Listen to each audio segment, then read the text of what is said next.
Good morning class, welcome in your business studies video. Business studies के अंदर अभी हम लोग हमारा एक चैप्टर कंप्लीट कर आए थे। आई होप कि वो चैप्टर आपको अच्छे से समझ आ गया होगा एंड आपने उसकी सारी वीडियोस को अच्छे से देख लिया होगा। अब हम लोग हमारा नेक्स्ट चैप्टर पढ़ रहे हैं class, that is your financial management. आपका पार्ट बी का चैप्टर है क्लास, ये फाइनेंशियल मैनेजमेंट।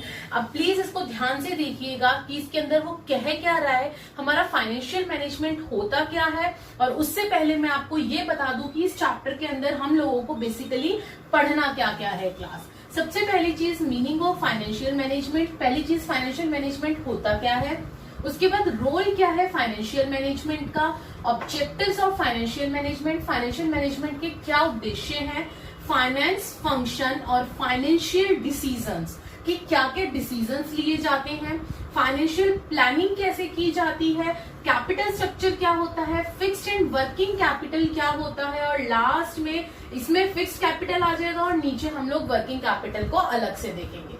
सो क्लास, ये थे हमारे लर्निंग ऑब्जेक्टिव्स जो कि हम लोगों को इस चैप्टर के अंदर पढ़ने हैं।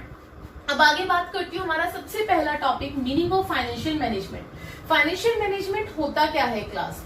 फाइनेंस, आप लोगों को नाम से पता चल रहा होगा, फाइनेंस यानी कि मनी, पैसा, और मैनेजमेंट यानी कि किसी भी चीज को मैनेज करना। तो फाइनेंशियल मैनेजमेंट का बेसिकली मतलब तो यही होता है कि फाइनेंस को मैनेज करना। अब देखते हैं हमारी बुक क्या कह रही है इसके मीनिंग के लिए। Financial management is concerned with efficient acquisition and allocation of funds. देखो वो भी यही बात कह रही है कि जो हमारे फंड होते हैं उस फंड को किस तरीके से हम कलेक्ट करते हैं और किस तरीके से उन्हें एलोकेट करते हैं, यानी कि सही जगह के ऊपर लगाते हैं, इन्वेस्ट करते हैं हम लोग हमारी कंपनी के अंदर। एफिशिएंट एक्विजिशन ऑफ फाइनेंस, अगर हम सही तरीके से कलेक्ट करते हैं, एफिशिएंट यूटिलाइजेशन ऑफ फाइनेंस और सही तरीके से उसका यूटिलाइज करते हैं, मींस अगर हम उसे सही तरीके से इन्वेस्ट करते हैं, हमारी कंपनी को जहां इन्वेस्ट करना चाहिए अगर हमारी कंपनी वहां इन्वेस्ट कर रही है पैसे को, and efficient distribution and disposal of surplus for smooth working of company. अगर आपने सही तरीके से कलेक्ट करा, सही सोर्स से कलेक्ट करे अपने फाइनेंस को, उसके बाद उसे सही जगह इन्वेस्ट करा, तो ऑब्वियस सी बात है कि आपका जो डिस्ट्रीब्यूशन होगा वो भी एफिशिएंट तरीके से होगा, और जो सरप्लस होगा वो भी आपका बहुत अच्छा होगा, जो आपकी वर्किंग होगी कंपनी की वो बहुत ज्यादा स्मूथ होगी, आपको कहीं कोई प्रॉब्लम नहीं आएगी अपने फाइनेंस को मैनेज करने में। देखो आगे क्या बोल रहे हैं, मैनेजमेंट ऑफ मनी, यानी कि मनी को मैनेज करना, फंड को मैनेज करना to accomplish the objective of organisation. Financial management का नीचे से एक छोटी सी लाइन में मैंने इसका मतलब लिख दिया कि फंड को मैनेज करना, मनी को मैनेज करना, ताकि हम लोग हमारे ऑर्गेनाइजेशन के ऑब्जेक्टिव को अचीव कर सके, अकम्प्लिश कर सके।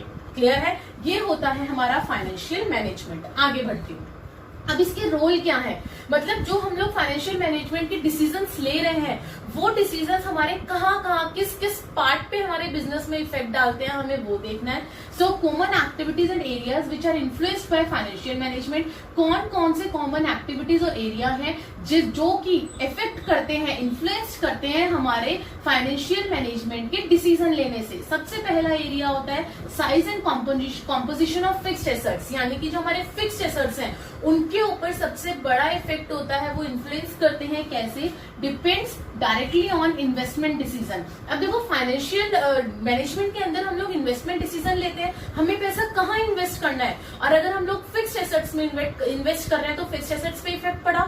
वही चीज वो यहाँ बोल रहा है, how much capital company is planning to invest, company क्या और कितना इन्वेस्ट करेगी वो ये प्लान करती है। दूसरा पड़ता है इफेक्ट हमारा amount and composition of current assets के ऊपर, यहाँ फिक्स्ड एसेट्स पे पढ़ा, दूसरा हमारा करंट एसेट्स पे भी काफी इफेक्ट पड़ता है जब हम लोग हमारे फाइनेंशियल मैनेजमेंट के डिसीजंस लेते हैं। कैसे, it's division in cash, bill receivable, inventories depend upon financial decision. इन सब चीजों के रिगार्डिंग जब हम लोगों को डिसीजन लेना होता है तो वो सारा का सारा इफेक्ट करता है फाइनेंशियल मैनेजमेंट के डिसीजन के ऊपर। Depend upon the amount of fixed assets, credit policy of company etcetera. अब देखो जब बात पैसों की आती है तो चाहे वो करंट एसेट्स हो चाहे वो फिक्स्ड एसेट्स हो, जब पैसे को मैनेज करना होगा तो ऑब्वियस सी बात है जहां पे इन्वेस्टमेंट की बात आएगी, चाहे वो छोटी इन्वेस्टमेंट हो चाहे वो लॉन्ग टर्म की इन्वेस्टमेंट हो, तो इफेक्ट तो पड़ेगा ना। वही चीज उसने फर्स्ट और सेकेंड पॉइंट के अंदर बोली है। थर्ड कहाँ पे इफेक्ट पड़ता है, amount of long term and short term financing. आपको कहाँ लॉन्ग टर्म आपको यूज करना है और कहाँ शॉर्ट टर्म, देखिए, depend upon the financial management in organisation. अब ये भी चीज डिपेंड उसी पे करती है कि भाई फाइनेंशियल मैनेजमेंट का डिसीजन क्या ले रही है ऑर्गेनाइजेशन क्लास। अगर कंपनी को पॉलिसी रखनी है लिक्विडेशन की, लिक्विडेशन का मतलब आप, आई होप कि आप सब जानते हो, you are in 12th class, नहीं भी पता तो बता देती हूँ। लिक्विडेशन का मतलब है कि अगर हम लोगों को एकदम से अपने एसेट्स को कैश में कन्वर्ट करना है तो हम लोग इजीली कर सके। तो वही बोल रहा है, अगर कंपनी को लिक्विडेशन की पॉलिसी रखनी है तो लॉन्ग टर्म फाइनेंस अगर वो करता है तो उससे आपका प्रॉफिट क्या हो जाएगा, डिक्रीज हो जाएगा।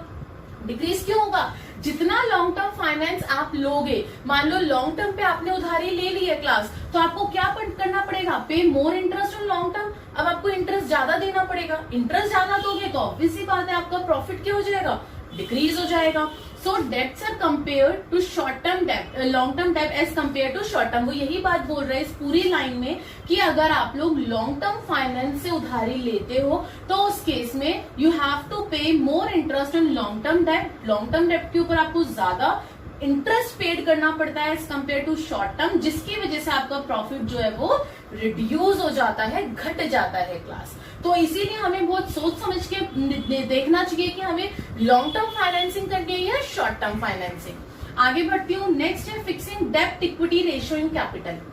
डेप्ट इक्विटी रेशियो क्या होती है कि आपने डेप्ट में कितना पैसा लगाया और आपने इक्विटी में कितना पैसा लगाया। देखिए, रेज लॉन्ग टर्म डेप्ट। अब आपने अगर लॉन्ग टर्म डेप्ट रेज करे हैं class by issue of equity shares, equity shares issue करके आपने लॉन्ग टर्म डेप्ट रेज करे हैं, as well as by issue of debentures, और डिबेंचर्स भी आपने इशू करके अगर लॉन्ग टर्म लोन जो डेप्ट है उसको अगर रेज करा है, and other borrowed fund security, तो उससे क्या होगा, ऑब्वियस सी बात है। देखो ना, वो यहाँ पे लाइन में यही कह रहा है कि अगर इन केस आपने चाहे इक्विटी शेयर देके लॉन्ग टर्म डेप्ट लिया है या आपने डिबेंचर्स देके लॉन्ग टर्म डेप्ट लिया है, लिया तो आपने उधारी है ना, लंबी अवधि के लिए उधारी ली है, तो उससे क्या होगा, हमारी डेप्ट इक्विटी रेशियो पे इफेक्ट पड़ेगा। हम लोग अभी हमारे बुक थर्ड वॉल्यूम थर्ड जो है अकाउंटेंसी का, उसमें सीख कर आए थे चैप्टर 4 के अंदर। आई होप कि आप सबने वो देखा होगा। रेशियो एनालिसिस में हम लोग डेप्ट इक्विटी रेशियो निकालते हैं ना, वो क्या है, वो यही तो है। अगर हम लोग कोई भी फाइनेंशियल मैनेजमेंट का डिसीजन लेते हैं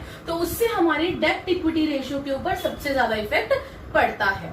नेक्स्ट और लास्ट आपका कहाँ इफेक्ट पड़ता है, on items in profit and loss account. अब देखो class, affected by decisions of financial management if we pay more interest or depreciation। अब जैसे हमने ऊपर देखा, हमने लॉन्ग टर्म डेप्ट तो ले लिया, ठीक है, अब उसके ऊपर हमें ज्यादा से ज्यादा इंटरेस्ट देना पड़ रहा है। अब जब ज्यादा इंटरेस्ट देना पड़ रहा है तो हमारे एक्सपेंसेस बढ़ गए ना, एक्सपेंसेस इंक्रीज हो रहे हैं, और जिसकी वजह से हमारा profit and loss account effect हो रहा है क्लास। सो आई होप कि आपको इसका मीनिंग और इसका रोल के अंदर बेसिकली हमने यही देखा कि किस तरीके से जो फाइनेंशियल मैनेजमेंट के डिसीजंस लिए जा रहे हैं वो हमारी कंपनी में किस किस एरिया के ऊपर इफेक्ट कर रहा है, उसका डिसीजन, फाइनेंशियल मैनेजमेंट का डिसीजन। क्लियर है। अब हमारा नेक्स्ट टॉपिक देखते हैं कि ऑब्जेक्टिव क्या है हमारे फाइनेंशियल मैनेजमेंट के। Yes class, next topic objective of financial management. अब क्या उद्देश्य है, क्या एम है फाइनेंशियल मैनेजमेंट का, क्यों हम लोग पैसों से रिलेटेड डिसीजन लेते हैं क्लास। सो देखिए, सबसे पहला प्राइमरी ऑब्जेक्टिव जो होता है to maximise the shareholders wealth. अब देखो क्लास, जो शेयर होल्डर्स हैं, जिन्होंने पैसा लगाया है, जो ऑनर्स हैं, वो भी तो सोचेंगे ना कि भाई हमने अगर कुछ पैसा लगाया है तो हमारी वेल्थ मैक्सिमाइज हो। कैसे? Because shareholders are owner of the company who have invested in business. वो मालिक होते हैं कंपनी के जिन्होंने पैसा कंपनी के अंदर इन्वेस्ट किया है। So they should get something in return by maximising their wealth. ये थोड़ी है कि भाई चलो जितना पैसा उन्होंने इन्वेस्ट किया थोड़ा सा डिविडेंड दो उन्हें और हटाओ, चलो भाई तुम डिविडेंड लो और साइड में हो जाओ, ऐसा नहीं है। वो असली मालिक है, उन्होंने पैसा लगा रखा है, तो वो भी सोचते हैं कहीं ना कहीं हम लोगों को जो रिटर्न है वो मैक्सिमाइजेशन में मिलना चाहिए औरों से एक्स्ट्रा, क्योंकि बाकी लोग तो एम्प्लॉयज हैं, लेकिन जो पैसा इन्वेस्ट कर रहा है वो तो मालिक है, उसको तो कुछ एक्स्ट्रा मिलना चाहिए ना। तो वही चीज बोल रहा है कि पहला ऑब्जेक्टिव यही होना चाहिए to maximise shareholders wealth. Shareholders gain. So no class. When price of shares increases in market, so financial decisions are taken which increases the value of share. अब for example आपने 100 रुपए का एक share खरीदा class, ठीक है, आज के डेट में वो 110 रुपए का हो गया, तो 10 रुपए तो आपने अर्न करे ना, गेन करे ना शेयर होल्डर ने। वही चीज वो यहाँ कह रहा है, when price of shares increases in market, जब प्राइस जो है वो इंक्रीज हो जाता है शेयर का,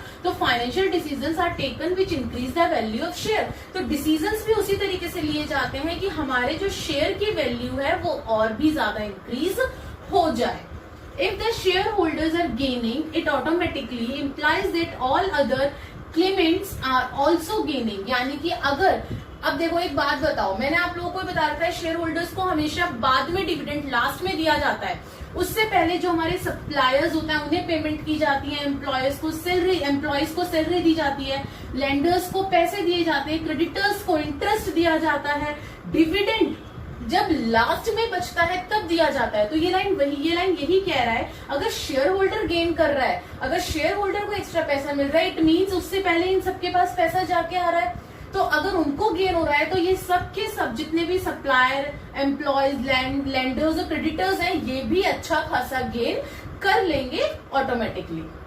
Does not mean manager involves in manipulative activities to increase price। अब इसका मतलब ये नहीं अगर शेयर होल्डर अच्छा गेन कर रहा है कि भाई मैनेजर जो है वो गलत एक्टिविटीज, मैनिपुलेटिव एक्टिविटीज के थ्रू जो है वो प्राइस को इंक्रीज कर रहा है, इसका ये मतलब बिल्कुल भी नहीं है। Rise in price, growth of firm, increase in profit firm with satisfaction of all. अब देखो साफ बोल रहा है, अगर प्राइस बढ़ता है फर्म की ग्रोथ होती है, और ग्रोथ होने से जो प्रॉफिट है वो इंक्रीज होता है फर्म का, और उसके इंक्रीज होने से सब लोगों को सेटिस्फेक्शन होती है। क्यों? जिनसे उधार ले रखा है, लेंडर्स हैं, क्रेडिटर्स हैं, उनको इंटरेस्ट भी देते हैं और साथ में उनका पैसा भी लौटाते हैं। जो हमारे एम्प्लॉई है उनको हम लोग प्रॉफिट के साथ उनको पैसा देते हैं, उनका हो सकता है तो भाई उनका इंक्रीमेंट भी कर देते हैं। वहीं पे जो शेयर होल्डर्स है उनको गेन एक्स्ट्रा हो जाता है। तो यही सारी चीजें बोल रहा है कि अगर प्राइस राइज होता है, फर्म की ग्रोथ होती है, और ग्रोथ होने से प्रॉफिट बढ़ता है, प्रॉफिट बढ़ने से सब लोगों को सेटिस्फेक्शन होती है। अब वेल्थ मैक्सिमाइजेशन और कैसे कैसे होती है? पहला, प्रॉफिट मैक्सिमाइजेशन से क्लास, इसका पहला पॉइंट है प्रॉफिट मैक्सिमाइजेशन कैसे। All the decisions are taken to increase the profit earning of company in short run. वो ये बोल रहा है अगर आपके पास प्रॉफिट इंक्रीज हो रहा है, अगर आपका प्रॉफिट बढ़ रहा है, सारे डिसीजंस लेने से आपका प्रॉफिट इंक्रीज हो रहा है, कंपनी अच्छा अर्न कर रही है, तो ऑब्वियस सी बात है कि शेयर होल्डर्स का या नॉर्मली कंपनी का भी वेल्थ मैक्सिमाइजेशन हो जाएगा। सेकंड बोल रहा है मेंटेनेंस ऑफ लिक्विडिटी। आप लोगों को लिक्विडिटी को मेंटेन करके रखना है। ऐसा नहीं है कि सारा पैसा आप लोगों ने इन्वेस्ट कर दिया, आपके हाथ में बिल्कुल भी कैश नहीं है, ऐसा नहीं होना चाहिए class. Enough fund should always be available to meet any uncertain expenses। अगर एकदम से आपकी मशीन खराब हो गई, आपको नई इंपोर्टेड मशीन मंगवानी है और वो आपकी 10 लाख की, आपके पास पैसे नहीं, आपने तो सारा पैसा इन्वेस्ट कर दिया, आप कैसे मंगवाओगे? आपका काम रुक गया, आपकी प्रोडक्शन रुक गई। तो इसीलिए कहा जाता है कि लिक्विडिटी को भी मेंटेन करके रखना चाहिए। Lack of funds will cause business came to halt. कई बार क्या होता है, फंड की कमी की वजह से हमारी जो कंपनी, हमारा जो बिजनेस है वो कई बार डूबने की कगार पे भी आ जाता है। इसी वजह से सारा पैसा कभी इन्वेस्ट नहीं करना चाहिए, कुछ पैसा हमें मेंटेन करके रखना चाहिए एज अ लिक्विडिटी। नेक्स्ट है meeting of financial commitments. Commitments का मतलब यहाँ पे है expenses at a future date. वो यहाँ बोल रहा है जैसे हम लोग किसी से कॉन्ट्रैक्ट करते हैं, कमिटमेंट्स करते हैं कि हाँ भाई हम लोग ये चीज पूरी करेंगे, कमिटमेंट होती है ना, उसी तरीके से बिजनेस के अंदर होती है कि meeting of financial commitments, company should meet these expenses on time. अगर आपने किसी से कोई खर्चा लिया है तो आपको उसे टाइमली पेमेंट करनी चाहिए, अगर आपने उससे कमिटमेंट करी है तो। नेक्स्ट है प्रॉपर यूटिलाइजेशन ऑफ फंड। जो फंड है आपके पास, अरे उसे अच्छे से यूटिलाइज करो ना। ये थोड़ी है कि आप उधारी लिए जा रहे हो और आप उसको यूटिलाइज ढंग से कर ही नहीं पा रहे हो, तो आप कैसे कमाओगे? आप प्रॉफिट अर्न कर ही नहीं सकते हो। अब देखो बेस्ट कॉम्बिनेशन ऑफ डेप्ट एंड इक्विटी। हमेशा डेप्ट और इक्विटी के बीच में बेस्ट कॉम्बिनेशन होना चाहिए क्लास। इन्वेस्ट फंड इन सच अ वे, इस तरीके से फंड को इन्वेस्ट करो that return is always more than cost involve, कि जितना आपने पैसा इन्वेस्ट में लगाया है ना उससे ज्यादा आप रिटर्न ले सको। फॉर एग्जाम्पल आपने एक बिल्डिंग खड़ी करी है कि आपको वो रेंट पे देनी है, आपने 10 लाख रुपए उस बिल्डिंग में लगाए, तो ये कोशिश करो कि आपको 15 लाख का उस बिल्डिंग से रिटर्न मिल सके, तभी तो फायदा है। अगर आप ऐसा नहीं कर पा रहे हैं, अगर 10 लाख आप खर्च करके आपने बिल्डिंग भी बनाई, सब कुछ करा, उसमें आपके 5 लाख का रेगुलर आपका ईयरली खर्चा आ रहा है और आपको इन्वेस्टमेंट रिटर्न में खाली 2 लाख रुपए मिल रहे हैं, तो फायदा क्या हुआ ऐसे इन्वेस्टमेंट का? तो यही बोल रहा है कि अगर आप फंड को यूटिलाइज करते हो तो एक सही तरीके से करो ताकि रिटर्न जो है वो ज्यादा आए जितना हमने उसके अंदर कॉस्ट इन्वॉल्व किया है उससे। आगे क्या बोल रहा है, ये तो थे क्लास इसके ऑब्जेक्टिव, क्या एम है, क्यों हम लोग फाइनेंशियल डिसीजंस को लेते हैं, उसका क्या उद्देश्य है। आई होप समझ आ गया होगा आपको। अब मैं आगे बढ़ती हूँ नेक्स्ट टॉपिक के ऊपर, that is your financial decision. अब फाइनेंशियल डिसीजन जो लिए जाते हैं ना क्लास को 3 तरीके से लिए जाते हैं, ध्यान देना। सबसे पहला फाइनेंसिंग डिसीजन लिया जाता है। अब फाइनेंसिंग डिसीजन के अंदर आपके 2 तरीके के डिसीजन होते हैं, पहला डेब्ट से रिलेटेड, दूसरा इक्विटी से रिलेटेड, जो अभी हम लोग पढ़ेंगे। दूसरा डिसीजन लिया जाता है investment decision class. Investment decision के अंदर हम लोग किन 2 चीजों पे ध्यान देते हैं, हमारा कैपिटल बजटिंग पे और हमारा वर्किंग कैपिटल पे, इन 2 चीजों पे हम लोग ध्यान देते हैं। और लास्ट डिविडेंड डिसीजन, यानी कि डिविडेंड डिसीजन के अंदर वो ये बोल रहा है, एक मिनट क्लास, डिविडेंड डिसीजन के अंदर वो ये बोल रहा है कि डिविडेंड यानी कि हम लोग जो दे रहे हैं, रिटर्न कर रहे हैं, उसके अंदर हमारा प्रॉफिट कितना बच रहा है और हम लोग रिटेन अर्निंग यानी कि फ्यूचर के लिए कितना पैसा बचा के रख पा रहे हैं। अब ये तीनों डिसीजंस हम लोग पढ़ने जा रहे हैं क्लास, ध्यान दीजिएगा, बहुत इंपॉर्टेंट है। और मैं तो कहूंगी आपकी जर्नल लाइफ से रिलेटेड चीजें हैं जो आपको पता होनी चाहिए। ये क्लास पहला डिसीजन इन्वेस्टमेंट डिसीजन। अब हम लोग इन्वेस्टमेंट डिसीजन पढ़ते हैं, क्या है इसका दूसरा नाम है कैपिटल बजटिंग डिसीजन। पता है क्यों? क्योंकि इसके अंदर हम लोग ये डिसाइड करते हैं कि हमें हमारे फिक्स्ड कैपिटल को कहां पे इन्वेस्ट करना है। सो आइए क्लास देखते हैं। There should be a careful selection of assets. इसके अंदर हम लोग बहुत तरीके से, बहुत सोच समझ के अपने एसेट्स का सिलेक्शन करते हैं ताकि हमें मैक्सिमम से मैक्सिमम बेनिफिट हो। Investment should be in current assets और इन फिक्स्ड एसेट्स। जब हम फिक्स्ड एसेट्स की बात करते हैं तो हमारा कैपिटल बजटिंग डिसीजन आ जाता है। अब कुछ इंपॉर्टेंट चीजें हैं जिसका हमें ध्यान रखना पड़ता है। क्या?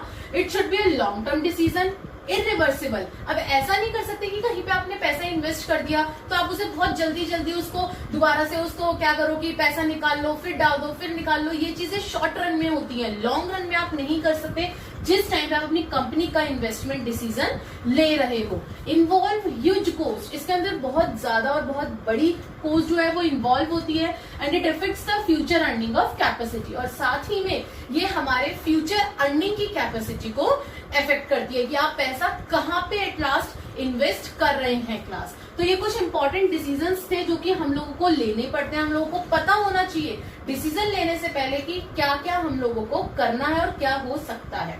अब आगे बात करती हूँ फैक्टर्स अफेक्टिंग इन्वेस्टमेंट और कैपिटल बजटिंग डिसीजन। अब कौन कौन से फैक्टर्स को हमें ध्यान में रखना है क्लास कि हाँ जब हम लोग इन्वेस्ट कर रहे हैं तो हम लोगों को क्या क्या पता होना चाहिए। ध्यान से सुनिएगा। सबसे पहले कैश फ्लो ऑफ प्रोजेक्ट, कि प्रोजेक्ट का कैश फ्लो कैसा है। ऐसा तो नहीं है कि हमने पैसा तो लगा दिया प्रोजेक्ट में, पता चले हमें कुछ भी इनकम नहीं हो रही, कुछ भी इनफ्लो नहीं हो रहा क्लास। सब कुछ क्या हो रहा है, हमारे पास से पैसा जाए जा रहा है, लगे जा रहा है, लगे जा रहा है और इनकम कुछ हो नहीं रही है। तो हमें ऐसी जगह पे इन्वेस्ट नहीं करना होता है। इन्वेस्ट इन दैट प्रोजेक्ट, उस प्रोजेक्ट में इन्वेस्ट करो which ensures regular amount of cash flow to meet day to day requirement, जिससे आपकी डे टू डे रिक्वायरमेंट जो है वो मीट हो सके, आपको पूरी हो सके। उस प्रोजेक्ट के अंदर आपको इन्वेस्ट करना है, ये चीज हमें ध्यान में रखनी है। दूसरी चीज क्या हमें ध्यान में रख के चलना है, रिटर्न ऑन इन्वेस्टमेंट। ऐसी जगह पे इन्वेस्ट करो जहां से आपको मैक्सिमम रिटर्न मिले class. Investment proposal should be bring good return in the form of income.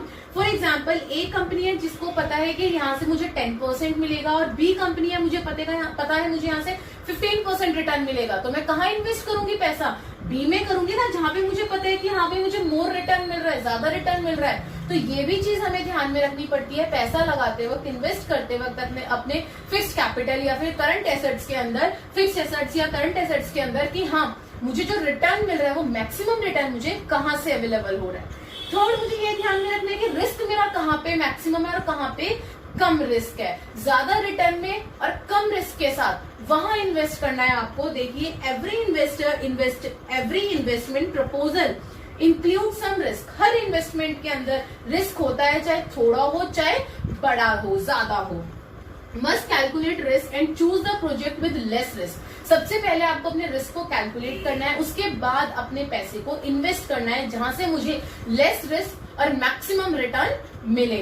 अब देखो एक कंपनी है मुझे 10% रिस्क था यहाँ पे पैसा लगाने से, यानी कि लेस रिस्क था, और बी कंपनी है जहां से मुझे 12% रिस्क हो रहा था। मुझे पता है कि यहाँ मैं अगर पैसा लगाऊंगी तो मुझे इतना ज्यादा रिस्क है, लेकिन अगर ए में लगाती हूँ, अगर मुझे चलो रिस्क जो है वो कम है और मेरे को फ्लो इस कंपनी का अच्छा है, रेगुलर डे टू डे मेरी रिक्वायरमेंट्स को मीट कर रहा है, कोई दिक्कत नहीं है, तो मैं कहाँ इन्वेस्ट करूंगी? ए में ही करूंगी ना। चलो रिस्क तो कम है, पैसा डूबेगा तो कम डूबेगा, ज्यादा तो रिस्क नहीं है ना। तो इसीलिए कहा जाता है मेन जो चीज है वो रिटर्न और रिस्क, इन दोनों को आपको अपने माइंड के अंदर रखना है जब भी आप अपना पैसा इन्वेस्ट करो। नेक्स्ट है इन्वेस्टमेंट क्राइटेरिया। आपको एक क्राइटेरिया के हिसाब से चलना है। कैसे? along with cash flow, risk and return. हमने देख लिया पैसा आना चाहिए कंपनी के अंदर, रिटर्न जो है वो मुझे मैक्सिमम मिलना चाहिए, रिस्क जो है वो कम से कम होना चाहिए, लेकिन इसके साथ manager should also check availability of raw material. Manager ये भी चेक करता है कि भाई रॉ मटेरियल की अवेलेबिलिटी, टेक्नोलॉजी की अवेलेबिलिटी, इनपुट, मशीनरी, ये जो सारी चीजें हैं भाई, ये चीजें भी तो टाइम पे आनी जरूरी है ना। अगर ये नहीं आएंगी तो प्रोडक्शन कहां से होगा आपकी कंपनी में? So finance manager compare all alternatives to decide where to invest. अब फाइनेंस मैनेजर का ये काम होता है कि वो सारे ऑल्टरनेटिव्स को, जितने भी मार्केट में ऑल्टरनेटिव्स अवेलेबल हैं, उनको कंपेयर करे और कंपेयर करने के बाद वहां पे पैसा लगाए जहां पे उसे सबसे ज्यादा बेस्ट क्वालिटी की चीजें मिल रही है, जहां पे उसे लग रहा है कि हाँ मुझे मैक्सिमम रिटर्न मिलेगा, अच्छा फ्लो है यहाँ पे, जो प्रोजेक्ट अगर हमारा लगेगा तो यहाँ पे फ्लो अच्छा होगा हमारी कैश का, और साथ ही साथ में कम से कम हमारा रिस्क होगा। तो ये थे आप लोगों के कुछ फैक्टर्स जो आप लोगों को अपने माइंड के अंदर रखने हैं जब भी आप लोग अपना पैसा इन्वेस्ट करें किसी भी प्रोजेक्ट के अंदर। अब बात करती हूँ क्या इंपॉर्टेंस है, क्या स्कोप है हमारा कैपिटल बजटिंग डिसीजन या इन्वेस्टमेंट डिसीजन का। इंपॉर्टेंस भी तो पता होनी चाहिए ना। सबसे पहले लॉन्ग टर्म ग्रोथ होती है क्लास, फ्यूचर प्रोस्पेक्टस के लिए हम लोग हमेशा हमारी इन्वेस्टमेंट करते हैं। Growth of the company depends upon these decisions only. Obviously बात है, अगर आज मैं पैसा इन्वेस्ट नहीं करूंगी तो मुझे रिटर्न कहां से मिलेगा? मेरी कंपनी की ग्रोथ कहां से होगी? नहीं हो पाएगी ना अगर मैं पैसे ही नहीं लगाऊंगी तो वही चीज बोल रहा है कि लॉन्ग टर्म ग्रोथ के लिए हमें इन्वेस्ट करना और सही जगह पे इन्वेस्ट करना बहुत जरूरी है। Second, large amount of fund involve if wrong proposal is selected it may result in wastage of huge amount. ये भी होता है कि अगर हमने गलत जगह पे मान लो कि पैसा लगा दिया, हमारा पैसा डूब गया, प्रोजेक्ट नहीं चला, तो क्या होगा कि मेरा लार्ज अमाउंट जो है वो, ह्यूज अमाउंट जो है वो वेस्ट हो गया। Next, risk involve. अब इसके अंदर रिस्क भी होता है, अभी हमने यहाँ पे पढ़ा मैक्सिमम, मोर रिस्क भी हो सकता है और लेस रिस्क भी हो सकता है class. Because return comes in long run, company has to bear the risk for a long period of time. हो सकता है कि हम गलत जगह फंस जाए और हमें जो है रिस्क जो है वो बहुत ज्यादा बियर करना पड़ जाए, ये भी दिक्कत हो सकती है। Next, irreversible decision. Irreversible decision के अंदर क्या कह रहा है?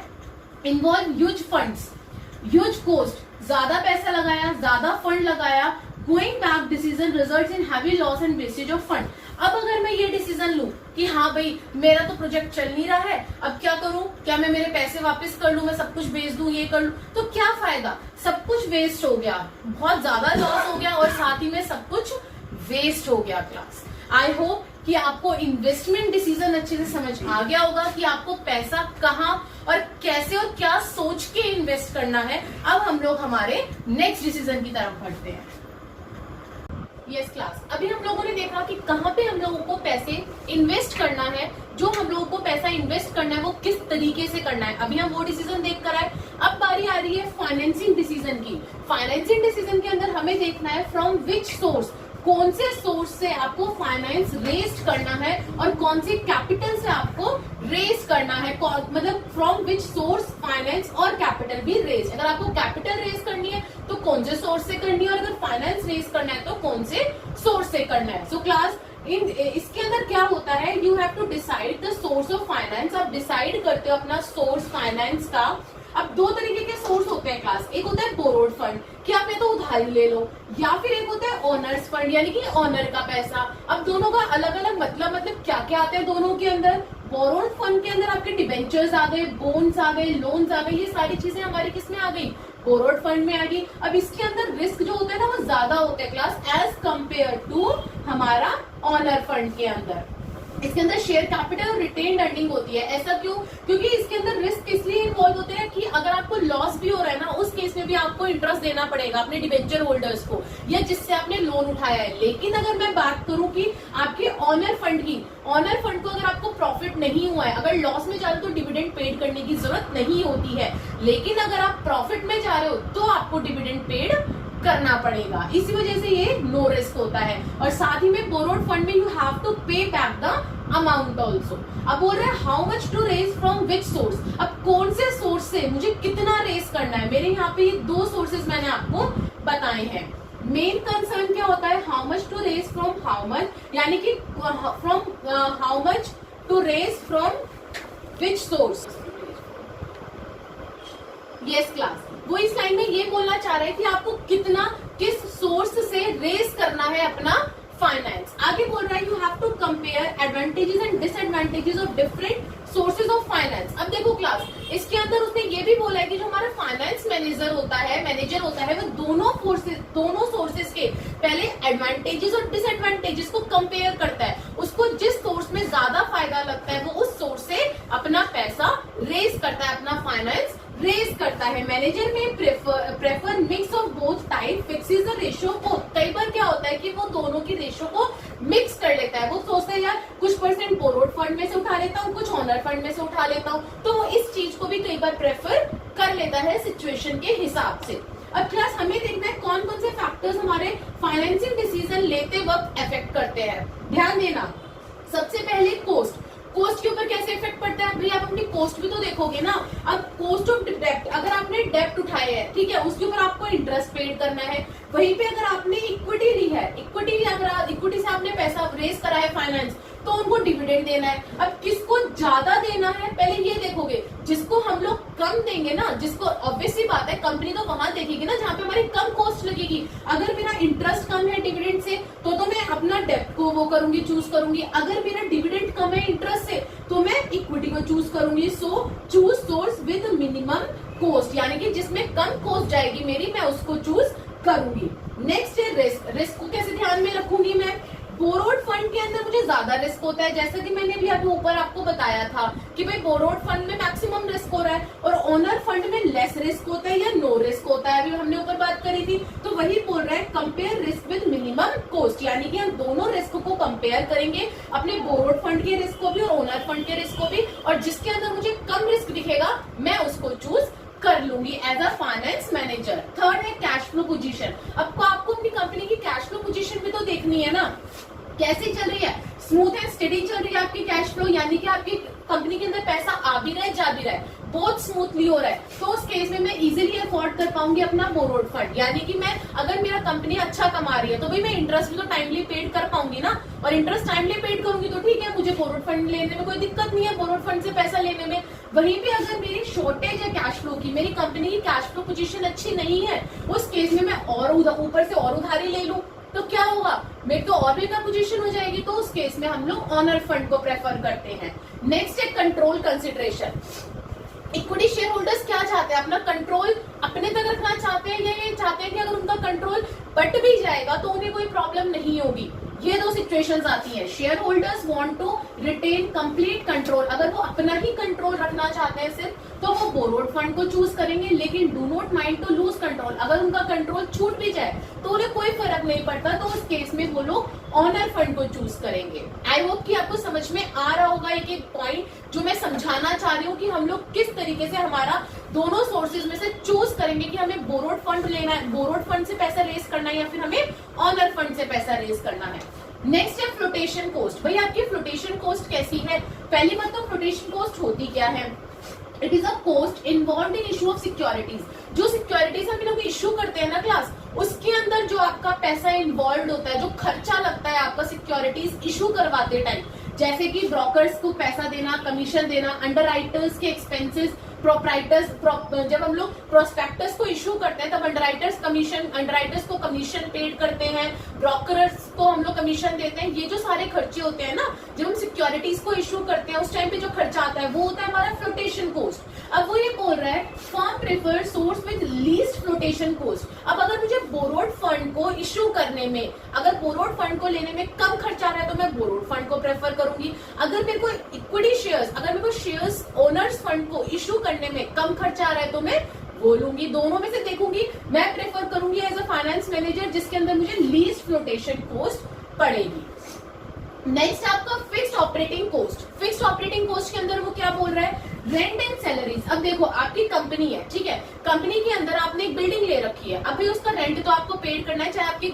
वहां पे फैक्ट्री चले चाहे ना चले, आपकी उसके अंदर बिल्डिंग के अंदर चाहे आपकी प्रोडक्शन हो रही है चाहे नहीं हो रही है, बट आपको रेंट तो देना पड़ेगा। एम्प्लॉयज रख रखे हैं तो आपको सैलरी पेड करनी पड़ेगी। ऐसा तो नहीं हो सकता कि आप लोग सैलरी पेड ना करो और एम्प्लॉयज को रख लो, नहीं होता ना। तो ये फिक्स्ड ऑपरेटिंग कॉस्ट होती है, जो आपको खर्चे करने ही पड़ते हैं, अगर चाहे आपको प्रॉफिट हो चाहे लॉस हो।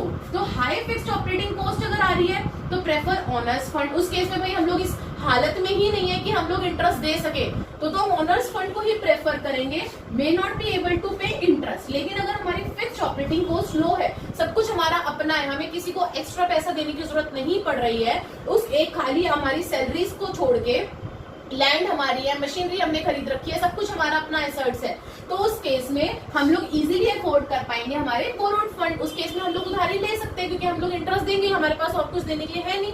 तो उस केस के अंदर, जिस केस के अंदर आपकी फिक्स्ड ऑपरेटिंग कॉस्ट जो है वो लेस होगी, उसमें बोरोड फंड, जिसमें ज्यादा होगी उसमें owners fund. And next is your state of capital market. Capital market कैसा है क्लास, आपको ये भी देखना है।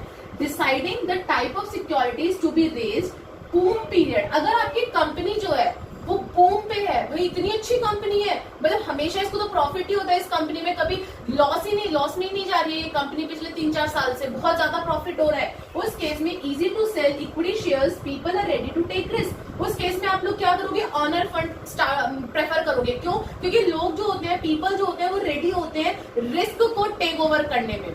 वहीं पे अगर डिप्रेशन पीरियड चल रहा है, अगर आपको पता है कि हाँ भाई हमारी इसकी भाई सामने वाली कंपनी तो बिल्कुल भी अर्न नहीं कर रही पैसा, इसमें पैसा लगाना बेकार है, रिस्क है इसके अंदर, उस केस के अंदर मोर डिमांड फॉर डेब्ट सिक्योरिटीज इन कैपिटल मार्केट। फिर उस केस में क्या होता है कि आप लोग जो है ना वो कंपनी के शेयर्स नहीं खरीदते हो, आप कंपनी के ऑनर बनना ही नहीं चाहते हो, फिर मजबूरी में कंपनी को सिक्योरिटीज खरीदनी पड़ती है, यानी कि डेब्ट सिक्योरिटीज आपका बोरोड फंड को प्रेफर करना पड़ता है। आई होप कि आपको फाइनेंसिंग डिसीजन अच्छे से समझ में आ गया होगा कि हमें किस तरीके से, कौन से सोर्स से पैसा उठाना है, रेस करना है, और कौन कौन से फैक्टर्स हम लोगों को ध्यान में रखने हैं क्लास, जब हम लोग चूज करेंगे कि हमें बोरोड फंड से पैसे रेस करना है या फिर हमें ओनर फंड से रेस करना है। आगे बढ़ते हैं। यस क्लास, थर्ड डिसीजन है हमारा डिविडेंड डिसीजन। अब देखो हम लोगों ने पैसा इन्वेस्ट कर लिया, हम लोगों ने ये देख लिया कि हम लोगों को कहाँ से पैसा रेस करना है, हमने फाइनेंसिंग डिसीजन भी देख लिया, अब बारी आती है डिविडेंड की। अब कुछ डिस्ट्रीब्यूशन भी तो करोगे ना आप अपने प्रॉफिट का क्लास, कैसे एप्रोप्रिएट डिस्ट्रीब्यूशन ऑफ प्रॉफिट किस तरीके से करेंगे, अब हमें डिविडेंड डिसीजन के अंदर ये सीखना है। सो ध्यान दीजिएगा class, distribution of surplus fund, अगर हमारे पास कुछ सरप्लस फंड है तो उसे हम कैसे डिस्ट्रीब्यूट करते हैं, प्रॉफिट हमें सबसे पहले क्रेडिटर्स को पैसा देना होता है, हमारे एम्प्लॉयज को सैलरीज देनी होती है, डिवेंचर होल्डर्स को इंटरेस्ट देना होता है, फिर हम लोग शेयर होल्डर्स को डिविडेंड पेड करते हैं क्लास। इंटरेस्ट पेमेंट जो होती है, क्रेडिटर्स और डिवेंचर होल्डर्स, ये दो लोग ऐसे होते हैं जिनकी फिक्स होती है, दैट यू हैव टू पे द इंटरेस्ट। भाई आपने उनसे उधारी उठाई है, उनको पैसा तो देना पड़ेगा ना, इंटरेस्ट तो देना पड़ेगा आपको, तो ये फिक्स होता है। अब इनको देने के बाद हमारा कुछ पैसा बचता है क्लास, लेफ्ट ओवर प्रॉफिट बचता है, जिसे हम लेफ्ट ओवर प्रॉफिट कहते हैं। अब इसका भी तो हमें डिसीजन करना है ना कि हम कैसे पैसा बांटें। अब देखो डिविडेंड के तौर पे बांटे हम उसे, या फिर हम उसको रिटेन्ड अर्निंग करके अपने पास रख लें आगे फ्यूचर के लिए, तो वो कैसे डिसाइड होता है। इक्विटी शेयर होल्डर्स को डिविडेंड देना है, किस टाइम पे हम लोग इक्विटी शेयर होल्डर्स को डिविडेंड देते हैं क्लास, जब हमारे लेस ग्रोथ प्लान्स होते हैं, हमारा कोई ग्रोथ प्लान है ही नहीं कंपनी का, तो हम क्या करेंगे, डिविडेंड देना शुरू कर देंगे, ज्यादा से ज्यादा शेयर होल्डर्स को डिविडेंड देंगे हम लोग। सेटिस्फाई शेयर होल्डर्स, जब हम लोग को हमारे शेयर होल्डर्स को सेटिस्फाई करना होता है, उस केस में हम लोग रिटेन्ड अर्निंग ना करके हम लोग हमारे शेयर होल्डर्स को मैक्सिमम से मैक्सिमम डिविडेंड देना स्टार्ट कर देते हैं class. If these both are there in company then dividend is given more. तो उस केस के अंदर अगर हमें हमारे शेयर होल्डर्स को सेटिस्फाई करना है, अगर हमारे ग्रोथ प्लान कम है, अगर ये दोनों केसेस हमारी कंपनी है, तो इस केस के अंदर क्या होता है कि हम लोग डिविडेंड को ज्यादा प्रेफरेंस देते हैं एज कंपेयर टू आपके क्या कहते हैं रिटेन्ड अर्निंग। क्लियर है? आगे बढ़ती हूँ। अब रिटेन्ड अर्निंग किस टाइम पे होती है, कैसे होती है, ध्यान दीजिएगा। जब हमें ग्रोथ प्लान ज्यादा करनी हो, हमें हो कि नहीं भाई हमें हमारी कंपनी की ग्रोथ करनी है, उस केस के अंदर क्या होता है कि हम लोग रिटेन अर्निंग बचा के रखते हैं कि आगे इन फ्यूचर काम आएगा पैसा। इन्वेस्टमेंट अपॉर्चुनिटीज आपको अपनी ज्यादा रखनी है कि हाँ भाई हमें तो पैसा इन्वेस्ट करना है, आगे के टाइम के लिए हमें अपना पैसे को इन्वेस्ट कैसे करेंगे, इन्वेस्टिंग डिसीजंस लेने हैं। तो उस केस में जहां पे आपके ये दो केसेस आ गए, ग्रोथ प्लान और इन्वेस्टमेंट अपॉर्चुनिटी, उस केस में हम लोग हमारी रिटेन अर्निंग करके रखते हैं। If these both are there in company then dividend is less given and retain earning is more. अगर ये दोनों चीजें हैं कि हमें ग्रोथ प्लान करना है और हमारी इन्वेस्टमेंट अपॉर्चुनिटी ज्यादा करनी है, हमें इन्वेस्टमेंट ज्यादा करनी है, उस केस में हम लोग डिविडेंड कम पे करके हम लोग रिटेन अर्निंग को बढ़ा देते हैं। अभी किस किस टाइप की कंपनीज में होता है डिविडेंड जो ज्यादा दिया जाता है, वो ऑलरेडी एस्टैब्लिश्ड कंपनीज में दिया जाता है, जो सेटल्ड कंपनी है, जो ऑलरेडी एस्टैब्लिश्ड है। और रिटेन अर्निंग हम लोग कहाँ रखते हैं, जब हमारी कोई नई कंपनी होती है या अपकमिंग कंपनी होती है, हमें हमारी कंपनी का फ्यूचर देखना होता है, उस केस में हम लोग रिटेन अर्निंग को मैक्सिमम वो देते हैं, प्रेफरेंस देते हैं क्लास। और इन दोनों के रिलेटेड जब हम लोगों को डिसीजन लेना होता है डिविडेंड और रिटेन अर्निंग के रिगार्डिंग, तो उस डिसीजन को कहते हैं रेजिडुअल डिसीजन। याद रखना 1 मार्क्स में आ सकता है। जब हमें डिविडेंड और रिटेन अर्निंग के डिसीजंस लेने होते हैं कंपनी को, उस डिसीजन को कहा जाता है रेजिडुअल डिसीजन। आई होप कि डिविडेंड डिसीजन के बारे में समझ आ गया होगा। अब हम लोग हमारे फैक्टर्स पे बढ़ते हैं कि किन किन फैक्टर्स को आपके ध्यान में होना चाहिए, आपको ध्यान में रखना है जब भी आप डिविडेंड के रिगार्डिंग कोई भी डिसीजन लो। तो सबसे पहला फैक्टर है अर्निंग। भाई हमारी कंपनी की अर्निंग कैसी है, dividend pay out of previous year earning. अगर ज्यादा अर्निंग है तो भाई अपने डिविडेंड के रेट को हाई कर दो, ज्यादा डिविडेंड दे दो। अगर मेरी अर्निंग कम है तो मैं मेरा डिविडेंड का रेट कम कर दूंगी। Second, stability of earning. भाई आपकी कंपनी की स्टेबिलिटी कितनी है अर्निंग की, पता चले इस साल तो बहुत प्रॉफिट कमा लिया, अगले साल बिल्कुल लॉस में चले गए, तो स्टेबिलिटी क्या है। अगर आपकी कंपनी की अर्निंग स्टेबल है तो डिविडेंड ज्यादा मिलेगा, अनस्टेबल है तो कम मिलेगा। उसी तरीके से कैश फ्लो पोजीशन क्या है आपकी कंपनी में, कहीं ऐसा तो नहीं है आउटफ्लो हो जा रहा है, इनफ्लो कुछ हो ही नहीं रहा है। तो इस केस में अगर सरप्लस कैश है आपके पास तो डिविडेंड आप ज्यादा देना स्टार्ट कर देते हो, शॉर्टेज है अगर कैश की तो डिविडेंड कम देना स्टार्ट कर देते हो। नेक्स्ट है ग्रोथ अपॉर्चुनिटी। आपकी कंपनी की ग्रोथ अपॉर्चुनिटी कैसी है, कितना आगे बढ़ रही है आपकी कंपनी। अगर इन्वेस्टमेंट प्लान्स बहुत ज्यादा है, हमें तो अभी इन्वेस्ट करना है, अभी हमने यहाँ पढ़ा ना, अगर इन्वेस्ट करना होता है तो हम डिविडेंड को कम कर देते हैं, तो वही सेम चीज है कि डिविडेंड आपका कम हो जाएगा। अगर आपको इन्वेस्टमेंट प्लान्स रखने हैं, री इन्वेस्ट करना स्टार्ट कर दोगे अपने अर्निंग को और जगह पे इन्वेस्टिंग करनी स्टार्ट कर दोगे। वहीं पे अगर इन्वेस्टमेंट प्लान्स नहीं है, यहाँ पे था ना लेस ग्रोथ प्लान्स, अगर आपके ग्रोथ प्लान इन्वेस्टमेंट प्लान्स नहीं है तो उस केस में आपका डिविडेंड हाई हो जाता है, शेयर होल्डर्स को डिविडेंड जो है वो ज्यादा पे करना स्टार्ट कर देते हो।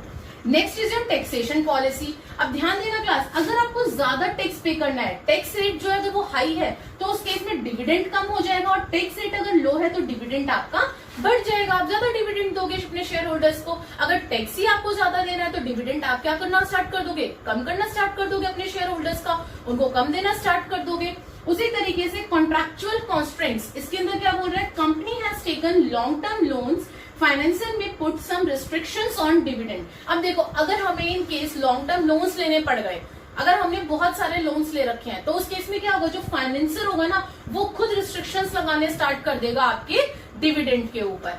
और आगे के नेक्स्ट फैक्टर देखो,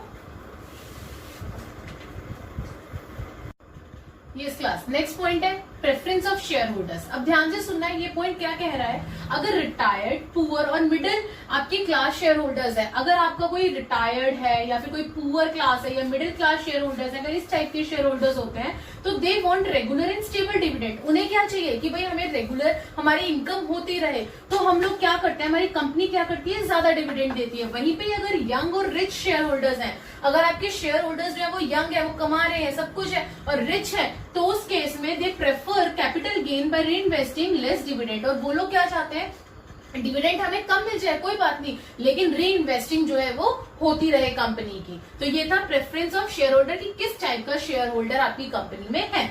नेक्स्ट है स्टेबल डिविडेंड पॉलिसी। अब कुछ कंपनीज होती है जो स्टेबल डिविडेंड पॉलिसी अप्लाई करती है, क्यों, क्योंकि अगर वो स्टेबल डिविडेंड पॉलिसी रखेंगी तो इस केस में क्या कहा जाएगा कि देखो भाई कंपनी कितनी अच्छी है, इसमें तो स्टेबल है कि अगर 5% डिविडेंड मिल रहा है तो 5% ही डिविडेंड मिलेगा। तो ये होती है स्टेबल डिविडेंड पॉलिसी। तो वही बोल रहे हैं, it improves the reputation of the policy of company. ये रेपुटेशन को अच्छी करती है कंपनी की, क्यों, क्योंकि हर किसी को लगता है हमें तो वहीं पे इन्वेस्ट करना चाहिए जो कंपनी हमें रेगुलर बेसिस पे डिविडेंड पेड कर रही है। It satisfy the investors also कि हाँ भाई ये इन्वेस्टर को सेटिस्फाई करता है कि हमें रेगुलर इनकम आती रहेगी। फिक्स परसेंट ऑफ डिविडेंड और इन्वेस्टमेंट इन प्रॉफिट। अब वो क्या करता है कि जितना हमें प्रॉफिट होगा वो पहले ही बता देते हैं कि इतने प्रॉफिट पे हम इतना परसेंट देंगे, इतने प्रॉफिट पे हम इतना परसेंट देंगे, तो वो फिक्स करके रखते हैं जिससे इन्वेस्टर्स जो है वो सेटिस्फाइड हो जाते हैं। Next is access to capital market consideration.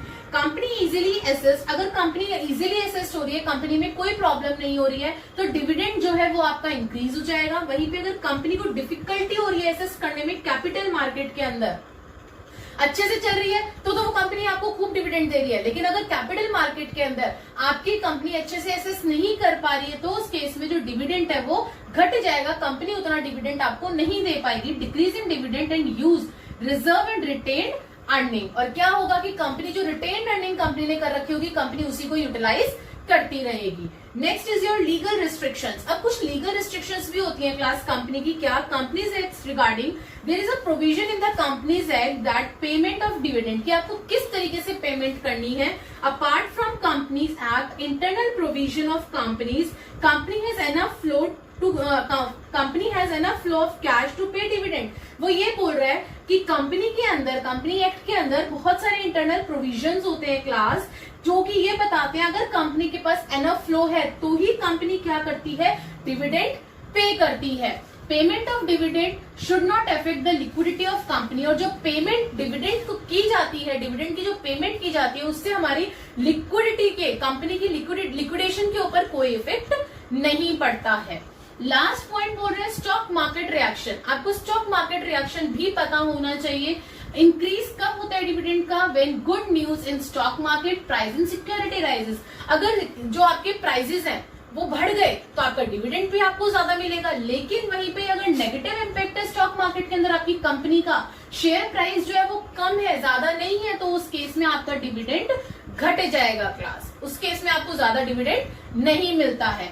Impact of dividend policy in equity shares price also effect dividend decision. तो वो ये कहना चाह रहा है ओवरऑल की जो डिविडेंड पॉलिसी होती है ना इक्विटी शेयर की, वो ओवरऑल हमारे डिविडेंड डिसीजन से इफेक्ट करती है क्लास। तो हम लोगों को जो ये डिविडेंड डिसीजंस लेने होते हैं बहुत सोच समझ के लेने होते हैं। हम लोगों को कहाँ, कैसे, किसको कितना डिविडेंड देना है, कैसे पेड करना है, किस शेयर होल्डर को कितना हम लोग डिविडेंड दे सकते हैं। सो क्लास आई होप कि आज की क्लास में हम लोगों ने हमारे ये जो 3-4 टॉपिक करे हैं, इंपॉर्टेंस देखा है, हमारे ऑब्जेक्टिव देखे, आपके क्या कहते हैं फाइनेंशियल मैनेजमेंट के, इसका मीनिंग समझा, और उसके बाद जो हमने 3 मेन डिसीजंस देखे हैं हमारे, investing decision, financing decision and आपका डिविडेंड डिसीजन। आई होप कि आपको समझ आ गया होगा, जो कि बहुत इंपॉर्टेंट है आप लोगों के लिए क्लास, आपकी एग्जाम के पॉइंट ऑफ व्यू से बहुत इंपॉर्टेंट है। सो प्लीज इसको अच्छे से देखिएगा, अच्छे से समझिएगा पूरी वीडियो को। अगर फिर भी कोई डाउट आता है तो please right me in the